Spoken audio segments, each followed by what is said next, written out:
Hello my dear student. तो बच्चों, आप सबका स्वागत है। बच्चों, 2 दिन पहले आप लोगों का न्यू सिलेबस ऐड हुआ है। उस सिलेबस में आपके बहुत सारे जो चैप्टर हैं या जो चैप्टर है उसके कुछ पार्ट्स हटा दिए गए हैं। जैसे मैं आपको आज आपकी केमिस्ट्री के बारे में बताने वाला हूँ कि केमिस्ट्री में आपको कौन कौन से चैप्टर हटा दिए गए हैं और जो चैप्टर है उसमें क्या क्या पार्ट्स पढ़ने वाले हैं। तो बच्चों, सबसे पहले मैं आपको यह बता दूँ कि आपके बुक का जो पहला चैप्टर है मैटर इन आवर सराउंडिंग, उस चैप्टर को हटा दिया गया है। उसका सिलेबस इंक्लूड नहीं किया गया है जो सिलेबस आपको दिया गया है। और ये जो आपका सेकेंड चैप्टर है उस सेकेंड चैप्टर में से भी कुछ टॉपिक को हटा दिया गया है। तो हम थोड़ा सा उसको देख लेते हैं कि कौन कौन से टॉपिक पढ़ने हैं आपको और कौन कौन से टॉपिक हटा दिया गया है। ठीक है, तो देखो, यह आपका सेकेंड चैप्टर है nature of matter, means is matter around us pure, उस चैप्टर से लिया गया है। क्या क्या पढ़ना है आपको? इसमें एलिमेंट पढ़ने हैं आपको, कंपाउंड पढ़ने हैं और मिक्सचर पढ़ना है। एलिमेंट, कंपाउंड और मिक्सचर। तो इसमें से हमने मिक्सचर पढ़ लिया, एलिमेंट कंपाउंड अभी नहीं पढ़ा है। ठीक है, उसके बाद मिक्सचर में है heterogeneous and homogeneous mixture. Mixture 2 प्रकार के होते हैं, होमोजीनियस और हेट्रोजीनियस। हमने आपको पढ़ाया था कि होमोजीनियस मिक्सचर क्या हो गया कि जिसमें उसके कंपोजिशन क्या हो, समान मात्रा में वो फैले हुए हो, वह होमोजीनियस कहलाता है। अगर समान मात्रा में नहीं फैले हुए हो तो वो हेट्रोजीनियस मिक्सचर कहलाता है। इसकी चर्चा हमने कर लिया है। उसके बाद एक कोलोइड्स और सस्पेंशन। कोलोइड्स क्या है, सस्पेंशन क्या है ना, उसकी प्रॉपर्टीज क्या है, उसका एप्लीकेशन क्या है, तो ये पढ़ने हैं आपको। बाकी जो सेपरेशन का टेक्निक हम लोग जो भी पढ़ रहे थे उसको हटा दिया गया है। तो उसमें हमने बहुत सारा पढ़ भी लिया था और 1-2 बाकी रह गया था, तो उसको हम छोड़ते हुए अब जो इसमें 2 टॉपिक छूट गया है ना, क्या क्या छूट गया है, तो आपको एलिमेंट और कंपाउंड। तो आज के वीडियो में इसके बारे में चर्चा करेंगे और थोड़ा सा और भी देख लेते हैं कि जो नेक्स्ट चैप्टर है उसमें क्या क्या पढ़ना है। तो जो आपका नेक्स्ट चैप्टर है वह चैप्टर है आपको particle nature and their basic unit, है ना। तो उसमें आपको क्या क्या पढ़ना है, तो देखो, एटम्स एंड मॉलिक्यूल्स पढ़ना है। उसके बाद law of constant proportion, atomic and molecular masses, mole concept, relationship of mole to mass of the particle and numbers, है ना, कि मोल का रिलेशनशिप दिखाना है आपको, किसी पार्टिकल के साथ दिखाना है या किसी नंबर के साथ दिखाना है, तो इसके बारे में आपको पढ़ना है ना। तो हम लोग पढ़ेंगे। और जो लास्ट चैप्टर इसमें है स्ट्रक्चर ऑफ एटम। अब एटम के स्ट्रक्चर के बारे में पढ़ना है कि एटम का स्ट्रक्चर कैसा है, उसके अंदर क्या क्या चीज पाए जाते हैं। तो उसमें आपको इलेक्ट्रॉन, प्रोटॉन और न्यूट्रॉन, है ना। एटम आपको इन 3 चीजों से मिलकर बना हुआ, इलेक्ट्रॉन, प्रोटॉन, न्यूट्रॉन, उसके बारे में पढ़ना है आपको। Valency, chemical formula of common compound, isotope and isobar. बस इतने सिलेबस आपको पढ़ना है 9th में, और बाकी जो भी सिलेबस है उसको हटा दिया गया है। तो अब हम लोग क्या करेंगे, समय भी कम है तो उस अकॉर्डिंगली हम लोग क्या करेंगे, तो जो सिलेबस दिया गया है उस सिलेबस को हम लोग पढ़ने का प्रयास करेंगे। ठीक है, तो अब इसमें जो टॉपिक हमारा छूट गया है एलिमेंट एंड कंपाउंड, उसको हम लोग देखते हैं। ठीक है,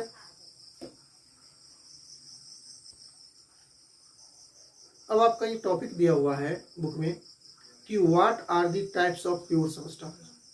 what are the types of pure substance. आप इसको इस तरह से कर सकते हो कि प्योर सबस्टेंस के कितने टाइप्स हैं। तो प्योर सबस्टेंस के 2 टाइप हैं according to their chemical composition. Chemical composition मतलब कि वह किस तरह के सबस्टेंस से मिलके बने हुए हैं, उसके मिलने का तरीका क्या है। तो उसके अनुसार से इसको 2 भाग में बांटा गया है, एक है एलिमेंट और दूसरा है कंपाउंड। तो लिख सकते हैं यहाँ पर, on the basis of chemical composition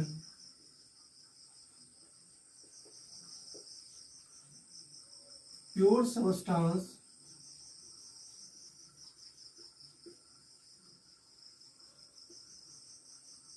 may be classified into two types. क्या कह रहे हैं कि on the basis of chemical composition, तो उसका केमिकल कंपोजिशन क्या है, उसके अनुसार से जो प्योर सब्सटेंस है उसको दो भाग में बांटा गया है। किस किस भाग में बांटा गया है? तो पहला हमारा है एलिमेंट और सेकंड क्या है? कंपाउंड। तो बच्चों हमें इस चैप्टर में इन दो चीज छूट गए थे, इसके बारे में पढ़ना है। अब ये एलिमेंट क्या है? तो बच्चों सबसे पहले एलिमेंट के बारे में आपको है ना, तो रॉबर्ट बॉयल ने इसका डिफाइन किया। इसका एलिमेंट का basic form of matter that can not be broken down into simpler substance by any chemical methods, कि किसी भी केमिकल मेथड के द्वारा, केमिकल मेथड मतलब केमिकल रिएक्शन के द्वारा हम क्या कर सकते हैं, तो यह जो बेसिक फॉर्म ऑफ मैटर है उसको तोड़ नहीं सकते हैं। तो बेसिक फॉर्म ऑफ मैटर क्या है? एलिमेंट। मतलब एलिमेंट को हम छोटे छोटे कणों में नहीं तोड़ सकते। ठीक है, तो इसका मतलब क्या हो गया हुआ कि अनब्रोकेबल पार्ट हो गया आपको। जो मैटर है उस मैटर का जो अनब्रोकेबल पार्ट हो गया वो क्या हो गया आपको? एलिमेंट हो गया। एलिमेंट को हम छोटे छोटे कणों में नहीं तोड़ सकते। ठीक है, तो अब इसका डिफिनेशन लिखते हैं। फर्स्ट हमारा है एलिमेंट। क्या है? लेबोजियर के अनुसार definition, an element is a basic form of matter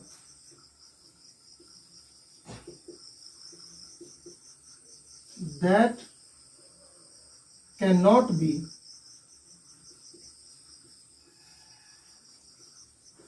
broken into simpler substance by any chemical reaction। क्या कह रहा है कि an element is a basic form of matter. यह मैटर का क्या है? बेसिक फॉर्म है। That can not be broken into simpler substance. इसको हम तोड़ के लिए छोटे छोटे सिंपलर सबस्टेंस में नहीं तोड़ सकते हैं। तो वह क्या कहलाता है? आपको एलिमेंट कहलाता है। जैसे अब जैसे लोहा है, आयरन है, तो आयरन को हम सिंपलर सबस्टेंस में हम नहीं तोड़ सकते। किस में तोड़ेंगे? मान लीजिए वाटर है, तो वाटर को हम क्या करेंगे? हाइड्रोजन और ऑक्सीजन में तोड़ सकते हैं। लेकिन यहाँ पर जो एलिमेंट है आयरन, या मान लीजिए कॉपर है, गोल्ड है, इसको हम किस में तोड़ेंगे? इसको सिंपलर सबस्टेंस में नहीं तोड़ा जा सकता है। तो यह जो बेसिक फॉर्म ऑफ मैटर है इसको हम लोग क्या बोलते हैं? एलिमेंट बोलते हैं। ठीक है, तो इसका एग्जांपल क्या हो सकता है? तो इसका एग्जांपल हो सकता है आपको, है ना, iron, copper, gold, oxygen, sulphur, carbon etcetera. यह सब के सब क्या है? तो यह सब के सब आपको, है ना, एलिमेंट के उदाहरण। ठीक है, अब एलिमेंट है, इस एलिमेंट को तीन भाग में बांटा गया है। कौन कौन? तो मेटल, नॉन मेटल और मेटलॉइड्स। मतलब जितने भी एलिमेंट है, तो अभी तक बच्चों हमारे जो एलिमेंट है उसमें 118 एलिमेंट की खोज हो चुकी है। तो यह जो 118 एलिमेंट है, इन 118 एलिमेंट को तीन भाग में बांटा गया है। कौन कौन? मेटल, नॉन मेटल और मेटलॉइड्स। अब कहो सर किस आधार बांटा गया? तो उसके कुछ गुण होते हैं, है ना। किसी सबस्टेंस में मेटैलिक गुण होते हैं, किसी सबस्टेंस में नॉन मेटैलिक गुण होते हैं, है ना, और किसी सबस्टेंस में क्या होते हैं? दोनों का मिला जुला गुण होते हैं। तो इस आधार पर जितने भी एलिमेंट है उसको तीन भाग में बांटा गया है, मेटल, नॉन मेटल और मेटलॉइड्स। ठीक है, तो अब देखते हैं इसका हम classification.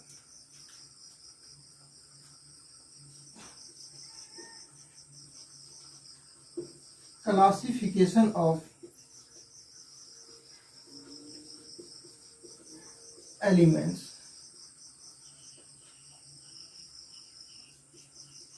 N elements can be further classified into 3 types। इसको 3 भागों में बांटा गया है। कौन कौन? तो फर्स्ट हो गया आपको मेटल, सेकेंड हो गया आपको नॉन मेटल, और थर्ड हो गया आपको मेटलॉइड। ठीक है, इसको 3 भागों में बांटा गया। अब यह तीनों क्या है? अब हमारा है मेटल फर्स्ट नंबर। अब ये मेटल क्या है? तो देखिए,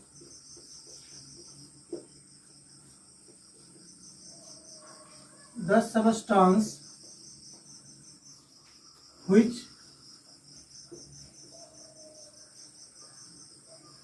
reflect light and hence poses luster, good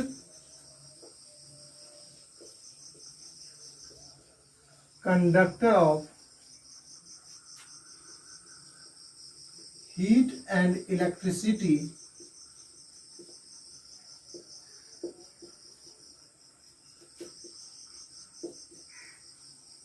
malleable and ductile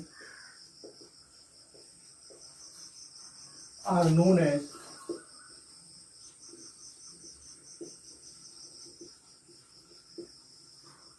metals।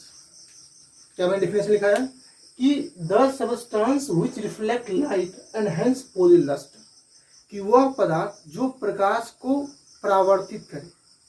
अब जैसे मान लो कि आप थाली ले लो, है ना, तो उस पर जब लाइट पड़ता है तो क्या होता है? सारा का सारा परावर्तित करता है। आप दीवार पर देखते हो पूरा लाइट आ जाता है आपको, है ना।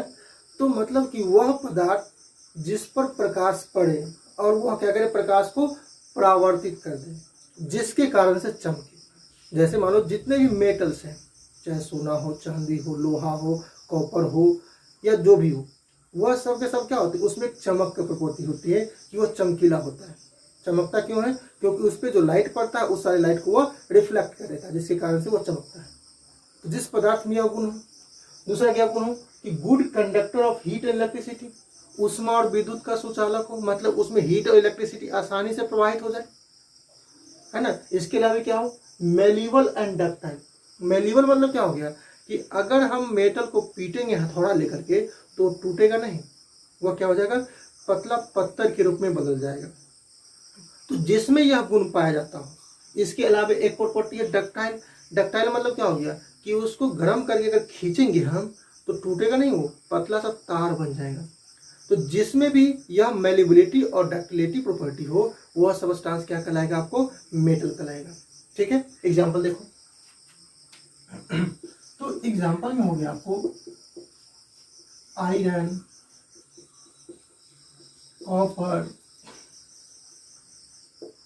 Aluminium, gold, silver etcetera. यह सब के सब क्या है? तो मेटल के उदाहरण है, क्योंकि इसमें यह सारे के सारे प्रॉपर्टी पाए जाते हैं, है ना। कि इसमें आपको लस्टर भी वो होता है, इसमें क्या होता है? आपको गुड कंडक्टर ऑफ हीट और इलेक्ट्रिसिटी भी होता है, मेलिबल और डक्टाइल भी होते हैं। तो इस तरह के सबस्टांस को हम मेटल कहते हैं। अब इसकी कुछ प्रॉपर्टीज क्या है? तो प्रॉपर्टी के अनुसार से मैंने डिफरेंस लिखा दिया था। अब इसे कुछ और ही प्रॉपर्टी है तो उसकी हम चर्चा कर देते हैं। अबे प्रॉपर्टीज ऑफ मेटल्स, क्या प्रॉपर्टी? सबसे पहला कि it is good conductor of heat and electricity. दूसरा प्रॉपर्टी क्या हो गया? It is malleable and ductile.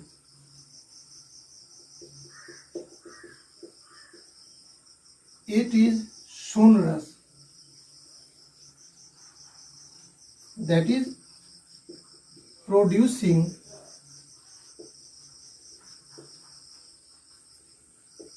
ringing sound on beating। कि इसको जब पीटेंगे तो वहां से क्या निकलेगा, आपको रिंगिंग साउंड निकलेगा।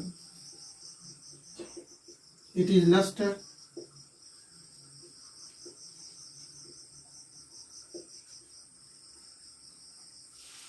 दे have high melting and boiling point. इसका मेल्टिंग और बॉइलिंग पॉइंट क्या होता है, बहुत अधिक होता है। मतलब मेल्टिंग पॉइंट मतलब कि इसको अगर हम गर्म करेंगे तो बहुत अधिक टेम्परेचर पे जाकर क्या करेगा, वो मेल्ट करेगा।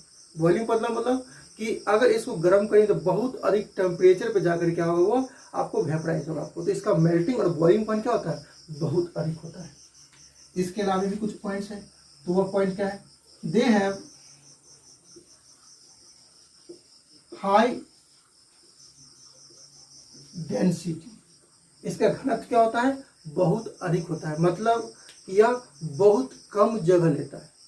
डेंसिटी और आप फॉर्मूला जानते हो, मास बाय वॉल्यूम। मतलब कि डेंसिटी क्या होते हैं कि वो सीधा वॉल्यूम के इन्वर्सली प्रोपोर्शनल होते हैं। अगर वॉल्यूम बढ़ेगा तो डेंसिटी कम होगा, है ना। जैसे मान लो कि आप 1 kg रुई ले लो आप, और 1 kg का जो देखते हो बटखरा होगा वो देखो, तो कौन ज़्यादा जगह लेता है, रुई ज़्यादा जगह लेता है। इसका मतलब रुई का डेंसिटी क्या है, आपको बहुत कम है। और जो आयरन है उसका डेंसिटी क्या है, आपको बहुत अधिक है। ठीक है, तो इस तरह से हम देखते हैं कि यह सब के सब क्या आपको, तो यह आपको मेटल के कुछ प्रॉपर्टीज है। अब बच्चों मेरा नेक्स्ट टॉपिक है नॉन मेटल। अब ये नॉन मेटल क्या है, तो मेटल का जस्ट उल्टा। मेटल क्या था, तो गुड लस्टर था, good conductor of heat of electricity था, मेलिबल और डक्टाइल था। इसका जस्ट उल्टा, मतलब यह आपको देखने में चमकीला नहीं होते हैं, न ही इससे इलेक्ट्रिसिटी और हीट प्रवाहित होता है, न ही इसका पत्थर बनाया जा सकता है, न ही इसका तार बनाया जा सकता है। तो इस तरह के सबस्टांस को हम क्या कहते हैं, नॉन मेटल कहते हैं। तो अब इसका डेफिनेशन देखते हैं।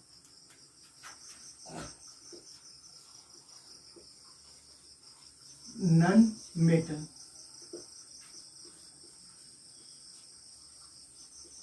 the substance which does not reflect light and hence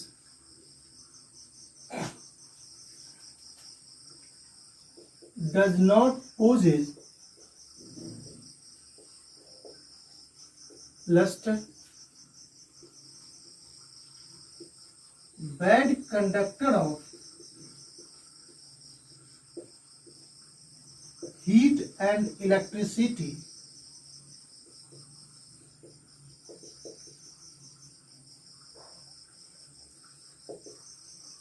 neither malleable nor ductile is called non-metal।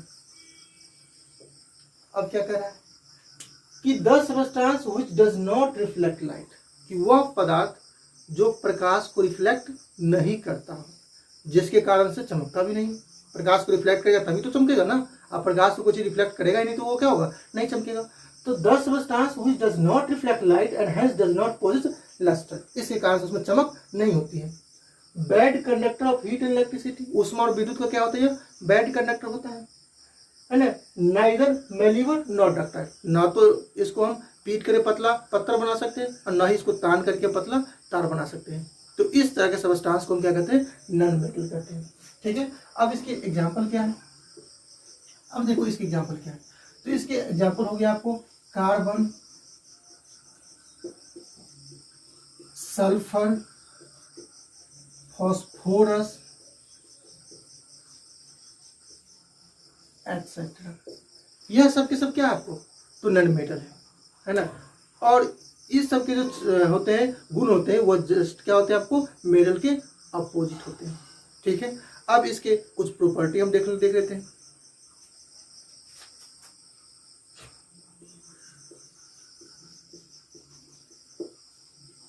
Properties of non metal. सबसे पहला प्रॉपर्टी क्या है, they have variety of colours.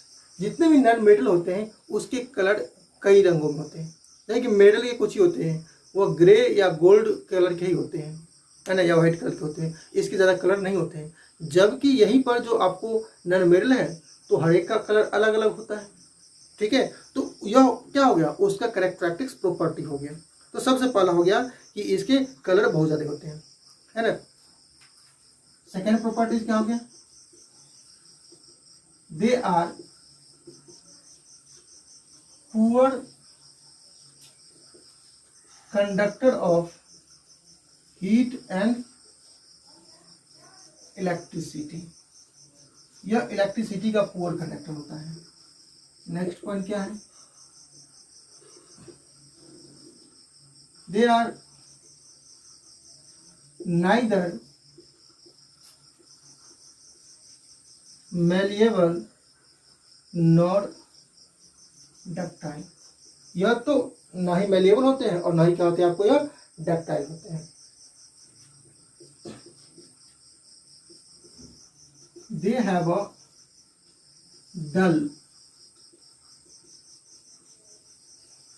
आईए अपीयरेंस। यह देखने में कैसा होता है, भद्दा होता है, काला दिखता रहता है। तो यह इसका कोई अच्छा सा कलर मतलब कि इसमें चमक नहीं होती है।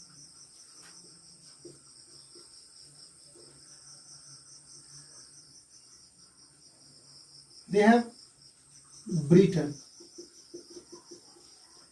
अब ये आघातवर्ध और तन नहीं होते तो क्या होते हैं, तो ये ब्रिटल होते हैं। ब्रिटल मतलब वो क्या हो गया कि अगर हम नॉन मेटल को थोड़ा लेकर पीटेंगे तो क्या होगा, छोटे छोटे टुकड़ी में टूट जाएगा। तो यह जो छोटे छोटे टुकड़ी में टूटने का गुण है कि जब उसको हाथों पीटा जाता है तो उस प्रॉपर्टी को क्या कहते हैं, ब्रिटलनेस कहते हैं, है ना, मतलब भुरभुरापन कहते हैं कि वो भुरभुरा जाता है। जैसे मानेंगे क्या वो भुरभुरा जाएगा वो। जैसे आप कोयला ले लो, कोयला क्या है, नॉन मेटल है, कार्बन से बना हुआ है। उसको जैसे आप पीटोगे थोड़ा सा क्या होगा, वो भुरभुरा कर क्या होगा, वो छोटे छोटे कणों में टूट जाएगा। तो इस प्रॉपर्टी को क्या कहते हैं, ब्रिटलनेस या ब्रिटल कहते हैं।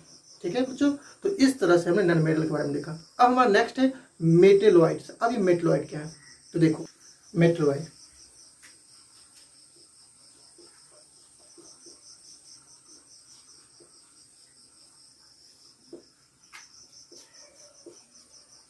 the substance which have both property, that is metallic and non-metallic, is known as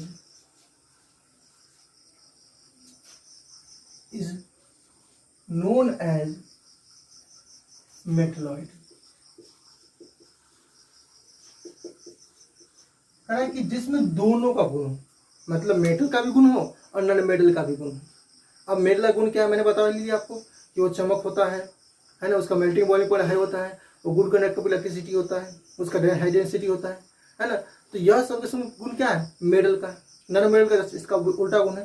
तो जिसमें दोनों का गुण हो तो इस तरह के सबस्टांस को हम क्या कहते हैं, तो मेटलॉइड कहते हैं। जैसे एग्जांपल क्या हो गया आपको, तो इसका एग्जांपल हो गया बच्चों, याद रखोगे, सिलिकॉन, है ना, बिस्मथ, एंटीमनी एटसेट्रा। यह सब के सब क्या है, तो यह सब के सब आपको मेटलॉइड्स के उदाहरण है। तो इस तरह से बच्चे हमने देखा कि जो हमारा प्योर सबस्टांस है उस प्योर सबस्टांस को हमने क्या किया, तो दो भाग बांटा, एलिमेंट में और कंपाउंड में। तो एलिमेंट को हमने फिर क्या किया, तो मेटल, नॉन मेटल और मेटलॉइड पढ़ा बटा, जिसके बारे में हमने अध्ययन कर लिया। अब हमारा सेकेंड पार्ट बच गया है कंपाउंड। अब ये कंपाउंड क्या है थोड़ा सा उसको भी देख लेते हैं।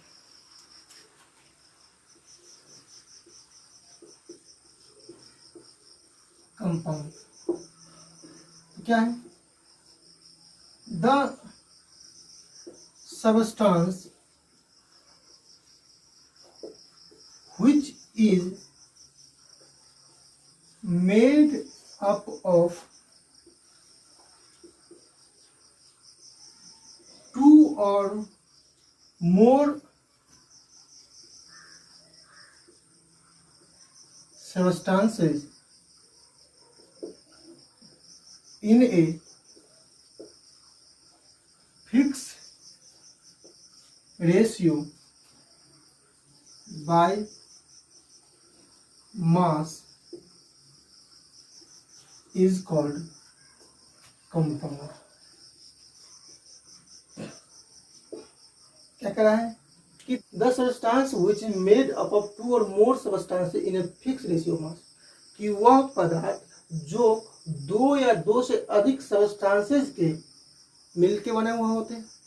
कैसे? In a fix ratio by mass, उसका मास के अनुसार से रेशियो क्या होता है, फिक्स होता है। अब इसको उदाहरण समझो, जैसे देखो H2O, या H2O क्या है? कंपाउंड। कैसे है कंपाउंड है? तो हम जानते हैं कि हाइड्रोजन का एटॉमिक मास कितना होता है, 1 यूनिट होता है। तो 2 हाइड्रोजन का मास 2 यूनिट होगा, ठीक है। अब इसका अनुपात निकालो, ऑक्सीजन का मास कितना होता है, तो ऑक्सीजन का मास 16 होता है। अब 8 दूनी 16, क्या अनुपात आ गया, 1:8 आ गया। इसका मतलब यह हो गया कि अगर वाटर कहीं पर भी होता है या कहीं पर भी आप बनाते हो, है ना, तो उसमें हाइड्रोजन और ऑक्सीजन के अनुपात क्या होगा, 1:8 ही होगा, वह कभी चेंज नहीं होगा। तो यह कभी चेंज नहीं होगा। तो इस तरह के जो सबस्टांस बनेंगे उस सबस्टांस को क्या कहेंगे हम, कंपाउंड कहेंगे। अब ऐसे मिक्सचर भी देखो, मिक्सचर भी क्या है, 2 या 2 से अधिक तरह के सबस्टांस से मिलकर बना हुआ है ना। जैसे आपने पढ़ा है मिक्सचर के बारे में, होमोजेनियस हेटेरोजेनियस मिक्सचर पढ़ा है, तो वहां पर भी देखा हो, जैसे मान लो कि पानी में आपने चीनी मिला दिया, तो पानी में आपने जब चीनी मिला दिया तो यहाँ भी 2 तरह के सबस्टांस हो गए। तो क्या यह 2 तरह के सबस्टांस आपको, है ना, कंपाउंड है या नहीं? तो अब यहाँ पर देखो कि पानी में जब चीनी मिलाते हो तो चीनी का मान आपको कभी भी ज़्यादा या कम हो सकता है, मतलब कम चीनी भी घुला सकते हो, ज़्यादा चीनी भी घुला सकते हो, है ना। तो उसका कंपोजिशन कुछ और हो जाएगा, उसमें मास के अनुसार से फिक्स रेशियो नहीं होगा। लेकिन वाटर जो है वह हमेशा क्या होते हैं आपको, तो वह एक फिक्स अनुपात में होता है ना, मतलब 1:8 में ही होगा। तो इस तरह के सबस्टांस को हम क्या कहेंगे, हम तो प्योर सबस्टांस कहेंगे, है ना। और वह क्या होगा आपको, कंपाउंड होगा। अब दूसरा यहाँ पर देखो, जैसे CO2 देखो आप, तो यह जो CO2 है, तो कार्बन का मास कितना होता है, 12 यूनिट होता है। ऑक्सीजन का मास अभी बताया हमने 16, तो 2 ऑक्सीजन है तो कितना मास हो गया, 32 हो गया आपको, तो 32, है ना, 4 × 12, 8 × 32। अब यहाँ पे आप देख रहे हो क्या, 3:8, है ना, क्या आ गया आपको, 3:8 आ गया। इसका मतलब कार्बन डाइऑक्साइड कहीं पर भी बने, जैसे आप सांस के रूप में छोड़ रहे हो या कहीं पर लकड़ी जलाया जा रहा है वहां से कार्बन डाइऑक्साइड निकल रहा है, या कैल्शियम कार्बोनेट को जब डिकम्पोज करे तो वहां से कार्बन डाइऑक्साइड निकल रहा है, तो कहीं से भी निकले तो उसके मास का अनुपात क्या होगा, 3:8 ही होगा। तो इस तरह के सबस्टांस को क्या कहेंगे हम, तो कंपाउंड कहेंगे, ठीक है। तो इस चीज को आप ध्यान रखोगे आप, है ना। एलिमेंट क्या हो गया आपको, तो वह हो गया कि जिसको हम छोटे छोटे सिंपलर सबस्टांस में नहीं तोड़ सकते किसी भी केमिकल रिएक्शन के द्वारा, वो हो गया एलिमेंट हो गया। कंपाउंड क्या हो गया, तो यह 2 या 2 से अधिक तरह के एलिमेंट से मिलकर बने हुए होते हैं, और इसमें जो एलिमेंट का अनुपात होता है वो क्या होता है, फिक्स होता है। यह क्या हो गया आपको, कंपाउंड हो गया। अब जो कंपाउंड को भी 2 भाग में बांटा गया है, कौन से भागों में देखो,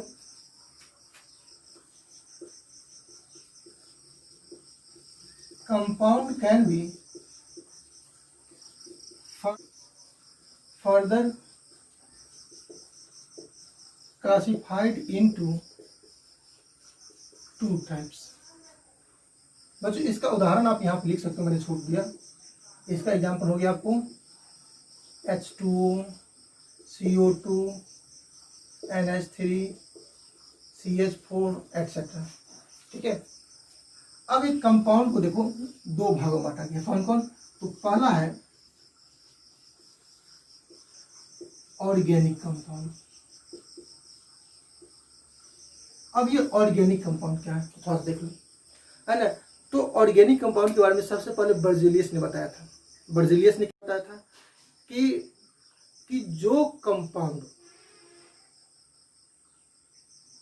पेड़ पौधे और जानवरों से प्राप्त होते हैं उस कंपाउंड को हम लोग क्या कहते हैं? तो ऑर्गेनिक कंपाउंड कहते हैं। यह शुरुआत का डिफिनेशन था, लेकिन उसके बाद बहुत सारे साइंटिस्ट ने क्या किया, तो इस डिफिनेशन को गलत कर दिया। क्योंकि उन्होंने क्या किया, तो लैब में ही बना लिया। बर्जिलियस ने कहा इसको लैब में नहीं बनाया जा सकता है, यह सिर्फ और सिर्फ क्या होगा, नेचर से प्राप्त होगा, मतलब प्लांट और एनिमल से ही प्राप्त होगी। लेकिन जब इसको लैब में बना लिया गया तो क्या हो गया, इसका डिफिनेशन गलत हो गया। ठीक है, तो अब इसको देखो क्या कहते हैं। The substance which contain carbon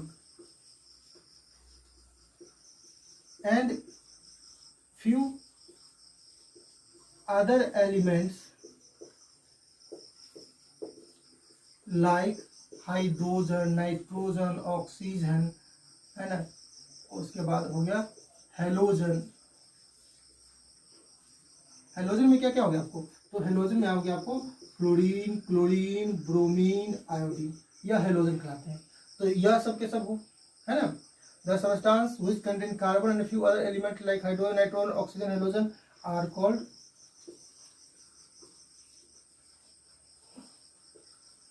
organic compound. वह क्या कहलाते हैं आपको, ऑर्गेनिक कंपाउंड कहलाते हैं। ठीक है, मतलब कि जो सबस्टांस कार्बन और कार्बन के अलावा कुछ दूसरे तत्वों से मिलकर बना हुआ हो, उस सबस्टांस को हम क्या कहेंगे, हम ऑर्गेनिक कंपाउंड कहेंगे। यह बर्जिलियस के बाद का डिफिनेशन है। बर्जिलियस ने क्या डिफिनेशन दिया था, और उन्हें वाइटल फोर्स थ्योरी भी दिया था। वो दिया था कि the compound which is mainly obtained from plants and animals is known as organic compound. कि जो कंपाउंड मुख्य रूप से पेड़ पौधे और जानवरों से प्राप्त किए जाते हैं वह क्या कहलाएंगे आपको, है ना, ऑर्गेनिक कंपाउंड कहलाएंगे। लेकिन इसके बाद जो एफ वोनर ने क्या किया, है ना, तो अलग अलग तरह के सबस्टांस का निर्माण कर दिया, है ना। तो इस तरह से क्या हो गया, उसका डिफिनेशन आपको गलत हो गया आपको। ठीक है, तो अब उसका डिफिनेशन क्या हो गया कि the compound which contain carbon and few other elements like hydrogen, nitrogen, oxygen, halogen are called organic compound. जैसे अब जैसे इसका एग्जांपल हो गया आपको, जैसे मीथेन है, इसका नाम क्या है बच्चों, मीथेन है। अब इसमें देखो कार्बन और हाइड्रोजन है, तो यह कार्बन और हाइड्रोजन से मिलकर बना हुआ है, तो यह क्या है, ऑर्गेनिक कंपाउंड है। इसी तरह से देखो आप CHCl3, यह क्या है बच्चों, क्लोरोफॉर्म है। क्या है, यह क्लोरोफॉर्म है। तो यह क्लोरोफॉर्म किससे बना हुआ है, तो कार्बन, हाइड्रोजन और हेलोजन मतलब क्लोरीन से मिलकर बना हुआ है। तो यह क्या हो गया आपको, ऑर्गेनिक कंपाउंड हो गया। इसी तरह से और भी बहुत सारे हो गए आपको, जैसे देखो CH3OH हो गया, यह क्या आपको, तो मिथाइल अल्कोहल, मिथेनॉल है। यह क्या है, मिथेनॉल, मिथाइल अल्कोहल है ना। अब देखो इसमें क्या है, कार्बन, हाइड्रोजन, ऑक्सीजन और हाइड्रोजन है, तो यह आपको इन सभी चीजों से मिलकर बना हुआ है, तो यह सब के सब क्या है, आपको ऑर्गेनिक कंपाउंड है। ठीक है, अब हमारा नेक्स्ट है second number, inorganic compound.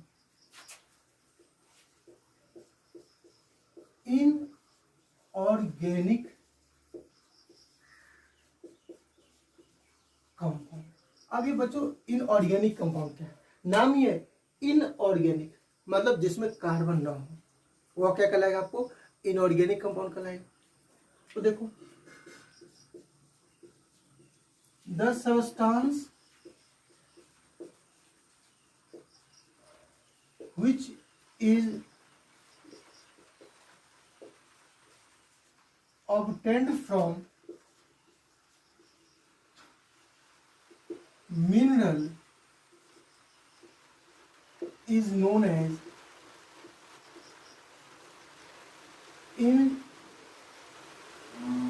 inorganic compounds.